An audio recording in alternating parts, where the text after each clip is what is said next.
Correct లేదు. ఇంకా ఇది గ్రామ పంచాయతీ ట్రాక్టర్ కూడా వారంలో ఒక 2 సార్లు మాత్రమే వస్తుంది.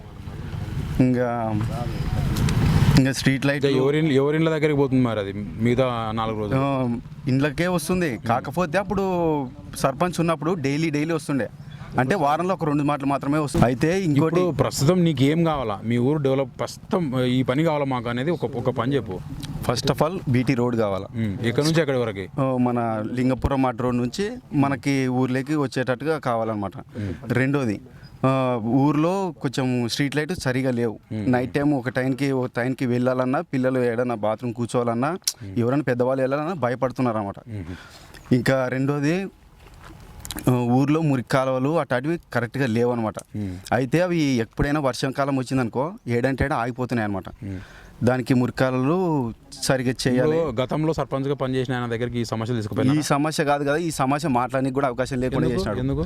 ఎందుకంటే ఆయన ఎప్పుడు ఇంటికాడ నాకు ఎప్పుడు కనిపించలే, ఇంకా మంచి ఏదైనా సమస్యకు వచ్చినా చూద్దాం అనేవాడే అనమాట. అయితే ఇప్పుడు మా గడికి వచ్చిందనమాట సర్పంచ్. మాలో ఉన్న ఒక వ్యక్తిని గెలుచుకుంటే మనం మాట్లాడుకోవచ్చు, మనం సరి చేసుకోవచ్చు, ఏదన్నా ఉంటే సాల్వ్ చేసుకోవచ్చు. గెలవక ముందే గెలిచిన తర్వాత మీ నవీన్ కూడా గత సర్పంచ్ లాగానే కనపడకుండా పోతే అట్లా అనుకునే వ్యక్తి అయితే వేరే వ్యక్తిని ఎన్నుకునే వాళ్ళము. ఎందుకంటే మా జనాల్లో ఉన్నాడు కాదు, మాతో పాటు ఉన్నాడు కాబట్టి మేము సరైన వ్యక్తిని ఎన్నుకున్నామని మేము అనుకుంటున్నాం. సమస్యలు కరెంటు ఎలగకపోవడం కారణం వల్ల ఈ జనాలు కూడా రోడ్డు కూడా చక్కగా లేకుండా ఎలాంటి రేపు ఏమన్నా డెలివరీ కావాలన్నా పిల్లలు గురించి ఇది సీసీ రోడ్డు లేని దానికి గుంతలు పోయేదానికి రానికే అంబులెన్స్ కానీ పోనీకే కానీ రానికే అస్సలు పట్టించుకుంటలేరు. అది రావాలన్నా టైం పడుతుంది అని చెప్తున్నారు. ప్రైవేట్ తీసుకుని వెళ్ళిపోతున్నాం. అయితే ఇంకా ఇట్లా నిందనికి చాలా ఇబ్బంది గురించి నవీన్ అన్నని గెలిపించి ముందర పంపించి చేస్తే బాగుంటుందని ఆలోచన చేస్తున్నాము. సార్ కర్ణాటక 6 కిలోమీటర్లు మాకు పట్టించుకున్న నాదుడు కొద్దిగా చాలా దూరంగా అయిపోతారు. మాము దూరంగా అయినాము. మా రోడ్లు పరిస్థితి, మా గ్రామం పరిస్థితి, బస్సు పరిస్థితి కానీ చాలా ఘోరంగా ఉంది. అసలు గర్భిణీ మనుషులు తీసుకోవాలంటే, ఆటోలు తీసుకోవాలంటే మధ్యన కానిపోతారో మళ్ళీ కారు పరిస్థితులు చాలా ఘోరంగా ఉంది. మాకు బస్సు రూటు చాలా ఇబ్బంది ఉంది. మాకు దానికోసం లాస్ట్ పల్లెల్లో కొంచెం చర్య తీసుకుంటే బాగుంటుందని మనం చేస్తున్నాం. ఎమ్మెల్యేలకు ఏమైనా చెప్పారా? అందరూ చెప్పాము. కలెక్టర్ కూడా చెప్పినాము, ఇది స్కూల్ కాంపౌండ్ చెప్పినాము. ఇంతవరకు యాది లేదు. అన్ని కడ్డీలేసి అన్ని ఎరగెర కొడుతుంటారు. వాటర్ కట్టినాం మన ఒక తట్టుకోలేక. సరే, నువ్వు చెప్పు కదా మనిషి, చెప్పు సమస్యలు ఏంటి? మాకు ముఖ్యంగా 5 కిలోమీటర్లు ఉంది బీటీ రోడ్డు, లింగపురం క్రాస్ నుంచి ఇటు వరకు. ఇంతకుముందు మాజీ ఎమ్మెల్యే గట్టు భీముడు ఉన్నప్పుడు అది మెటల్ రోడ్ వేసినాడు. అప్పటి నుంచి ఇంతవరకు ఎన్నిసార్లు ఎమ్మెల్యేలు మారినా ఇంతవరకు ఒక్కరు కూడా చేయలేదు. ముఖ్యంగా ఇది స్కూల్ బిల్డింగ్ ఉంది, దీనికి కాంపౌండ్ వాల్ కావాలా, నైట్ హాల్ట్ బస్సు కావాలా మా గ్రామానికి. కొన్నిసార్లు నీటి సమస్య ఉంటుంది మాకు. రోడ్లు బాగాలేవు. ఎవరైనా మా ఊరికి సంబంధాలు కనుక రానిక వచ్చిన వాళ్ళు భయపడతారు రోడ్లు చూసి. ముఖ్యంగా మాకు బీటీ రోడ్డు ముఖ్యంగా 5 కిలోమీటర్ ఉంది. ఇట్లా ఎంగడూరు నుంచి ఇట్లా పోనీక మాకు రవాణా ఇబ్బంది ఉంది. ఇట్లా చిందనూరుకు పోవాలంటే కర్ణాటక దాదాపు 5 కిలోమీటర్లు ఉంది మా కర్ణాటక బార్డర్. ఇట్లా కర్ణాటక బార్డర్ పోనీకే ఇబ్బంది. ఎక్కడ ఇట్లా మనం పోవాలి ఐజాబాద్కే ఇబ్బంది. మాకు రహదారులు ఇబ్బంది. కొత్తపల్లి గ్రామం, ఐజా మండలం, జోగులాంబ గద్వాల జిల్లా.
తొలి కబురు లోకల్ బాడీ ఎక్స్ప్రెస్ ఈరోజు ఐజా మండలంలోని కొత్తపల్లి విలేజ్కి వచ్చింది. కొత్తపల్లి విలేజ్లో కాంగ్రెస్ పార్టీ బలపరిచిన సర్పంచ్ అభ్యర్థి నవీన్ మనతో ఉన్నాడు. నవీన్తో మాట్లాడి స్థానికంగా ఉన్న సమస్యలు ఏంటివి, అసలు ఆయన నామినేషన్ వేయడానికి గల కారణాలు ఏంటి అనే విషయాలు అడిగి తెలుసుకుందాం. నవీన్ గారు, మీరు చెప్పండి, మీరు అసలు పోటీ చేయడానికి గల ప్రధాన కారణం ఏంటి? పోటీ చేయడానికి ప్రధాన కారణం ఏమిటంటే, ఇంతకుముందు మాది సింధనూరు గ్రామంలో కమాండ్ ఉండేది. ప్రస్తుతం అయితే మా విలేజ్ అప్పుడు డెవలప్మెంట్ అయితే లేదు. ప్రస్తుతం మేము డివైడ్ చేయడానికి కొంచెం ఇది కొంచెం తిప్పలపడినాం, పోరాటం చేసినాము. ఎందుకంటే అది రాజ్యాంగం 73వ రాజ్యాంగం ద్వారా దాని ద్వారా ఆర్టికల్ 40 వల్ల మేము ఈ విలేజ్ని కలెక్టర్ ద్వారా అప్లికేషన్ పెట్టి మా విలేజ్ని డివైడ్ చేసుకొని మా గ్రామాన్ని మేము డెవలప్ చేసుకోవడానికి ఇది ప్రయత్నం చేసినాము. ప్రస్తుతం అయితే మా గ్రామాన్ని పరిపాలించింది అయితే ఒక్కరు పరిపాలించినారు. ఇప్పుడు రెండోసారి కాబట్టి దీనికోసం ఏమన్నా ఊరి డెవలప్ కోసం, గ్రామం అభివృద్ధి కోసం ఏమన్నా చేయాలి, యువత చదువుకున్న వాళ్ళు ముందుకు రావాలని దీని ప్రకారం మేము ఇక్కడికి రావడం జరిగింది.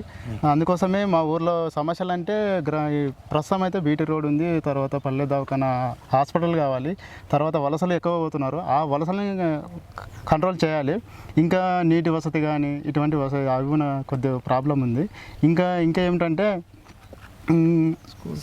స్కూల్ కాంపౌండ్ కానీ వీధి లైట్లు కానీ ఇవి ఉన్నాయి. ఇంకోటి సోలార్, ఎప్పుడైనా కరెంటు పోయినప్పుడు సోలార్ విద్యుత్ అటువంటి స్తంభాలు నిర్మించి పబ్లిక్ ఏమైనా పాములు కానీ తేళ్ళు కానీ ఇటువంటివి వస్తుంటాయి కాబట్టి వాటిని కంట్రోల్ చేసి ఊరిని డెవలప్ చేసి ఒక అభివృద్ధి పథంలో తీసుకురావాలని అట్లా అందుకోసం దీనికోసం ముందుకు రావడం, సర్పంచ్ అభ్యర్థిగా ముందుకు రావడం జరిగింది. అంటే గ్రామ పంచాయతీ ఏర్పడి ఇది రెండోసారి అంటున్నారు కదా మీరు. ఇంతకుముందు ఏ గ్రామ పంచాయతీలో ఉండేది మీ విలేజ్? ఇంతకుముందు ఉండేదైతే సింధనూరులో గ్రామ పంచాయతీ సింధనూరులో ఉండేది. అక్కడ మొత్తము వేరే పరిపాలించేవారు. కానీ మాకు అప్పుడు సపోర్ట్ అనేది అంత లేకుండే. మేము యూత్ అంతా చదువుకున్న వాళ్ళు యువకులు కలిసి దీన్ని ఎలా ఏ విధంగా అయినా డివైడ్ చేసుకొని 73వ రాజ్యాంగం ద్వారా అమెండ్మెంట్ యాక్ట్ ప్రకారం దీన్ని 40 ఆర్టికల్ ప్రకారం కలెక్టర్ ద్వారా మేము లెటర్ తీసుకొని రజత్ కుమార్ సైని సార్ ద్వారా మేము విలేజ్ని డివైడ్ చేసుకొని ఊరు డెవలప్ చేసుకోవాలని మేము కోరుకుంటున్నాం. మొత్తం మీ ఊర్లో ఎంత జనాభా ఉంటుంది? మీ జనాభాకు సరిపడా అంటే స్థానిక మౌలిక సదుపాయాలన్నీ కరెక్ట్గా ఉన్నాయా? గతంలో మీరు ఆమ్లెట్ విలేజ్గా ఉండేది గతంలో సింధనూరు కింద. అయితే గతంలోకి మొన్న అంటే ఒకసారి సర్పంచ్గా మీరు మీ ఊరికి వచ్చింది కదా, అప్పుడు ఏమైనా డెవలప్మెంట్ కార్యక్రమాలు జరిగాయా? ఇంతకుముందు సింధనూరు గ్రామంలో ఉన్నప్పుడు మాకు సపరేట్ అయితే అంటే ట్రాక్టర్ లేకుండే, తర్వాత గ్రామ పంచాయతీ ఆఫీస్ లేకుండే, స్కూల్ కూడా చాలా డెవలప్మెంట్ లేకుండే. ఇంకా మొత్తానికైతే ప్రాబ్లమ్స్ అయితే చాలా ఉండేవి. మాకు డివైడ్ అయినా కానీ మాకు ప్రాబ్లం అభివృద్ధి అనేది కొద్ది వరకు కొంచెం కనిపిస్తుంది. డివైడ్ కాకముందు చాలా ప్రాబ్లమ్స్ ఉంటాయి. మేము సిగ్నేచర్ చేసుకోవడానికి పోవాలన్నా సింధనూరుకి పోయి చేసుకోవాలి, 3 కిలోమీటర్లు 4 కిలోమీటర్లు నడిచిపోవాలి. కాబట్టి చాలా ప్రాబ్లమ్స్ ఉన్నామని మేము మా పంచాయతీని డివైడ్ చేసుకొని మేము ముందుకు రావడం జరిగింది. ప్రధానంగా మీ ఊర్లో పంట ఏ పంట చేస్తారు? వ్యవసాయం మీద ఆధారపడి ఉంటుందా? మామూలుగా యూత్ ఎంతమంది ఉన్నారు? నిరుద్యోగులు ఎంతమంది ఉన్నారు? ఉద్యోగులు ఎంతమంది ఉన్నారు? ఈ వలస వెళ్ళే వాళ్ళు ఎన్ని కుటుంబాలు ఉన్నాయి? వీటి గురించి కొంచెం వివరిస్తారా?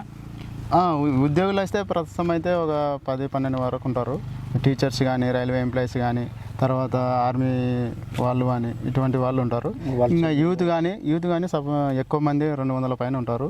ఇంకా రైతులు ఎక్కువ ఉంటారు. రైతులు మొత్తానికి 2500 జనాభా వరకు ఉంటుంది. 2011 జనాభా ప్రకారం 2500, 3000 వరకు చిన్న పిల్లలు ఉంటారు కదా, ఆ విధంగా ఉంటుంది. ఇది ప్రధాన పంట ఏంది? ఏ పంట వేసారు? ఎక్కువ గిట్టుబాటు ధర ఏమన్నా ప్రభుత్వాల నుంచి లభిస్తుందా?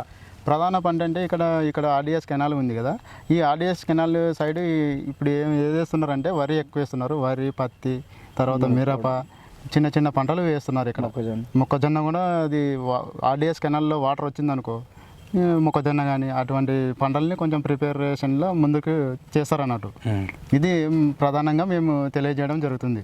కొత్తపల్లి విలేజ్ రైతులకున్న సమస్యలు ఏంటివి? రైతులకున్న సమస్యలు అంటే సకాలంలో ఆర్డిఎస్ కెనాల్కి వాటర్ అనేది సకాలంలో, ఇప్పుడు పంట ఎప్పుడు ముందుకు వస్తుందో అప్పుడు పంటకి వాటర్ అనేది తొందర రావాలని వస్తే రైతులు కూడా కొంచెం ఎంకరేజ్ చేసుకొని పొలాల్లో దున్నుకొని ముందరనే పంట కోసం ప్రిపేర్ చేసుకొని ముందుకి వాళ్ళ కోసం ఆ పంట కోసం కష్టపడతారు. వాళ్ళు కష్టపడి మంచి పంట తీసుకొని వస్తారని ఆ విధంగా అనుకుంటున్నాం. మీ ఊరికి రోడ్డు అసలు ఐజా నుంచి వస్తుంటే రోడ్డు సరిగ్గా లేదు.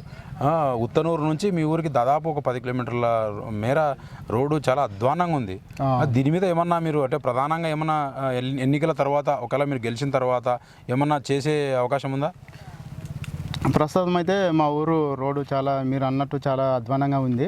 లింగపురం క్రాస్ రోడ్ నుంచి ఇక్కడ కొత్తపల్లి గ్రామం వరకు రోడ్ అయితే చాలా మట్టి రోడ్ ఉంది. గుంతలమయంతో చాలా గర్భిణీలకు, బాలింతలకు, దూర ప్రాంతాలకు పోవాలన్నా, హాస్పిటల్కి పోవాలన్నా, ఏదైనా ఎమర్జెన్సీ పని ఉండాలన్నా, మెకానిక్స్ కానీ స్కూల్స్ కానీ బస్సులు పోవాలన్నా చాలా ఇబ్బంది ఉంది.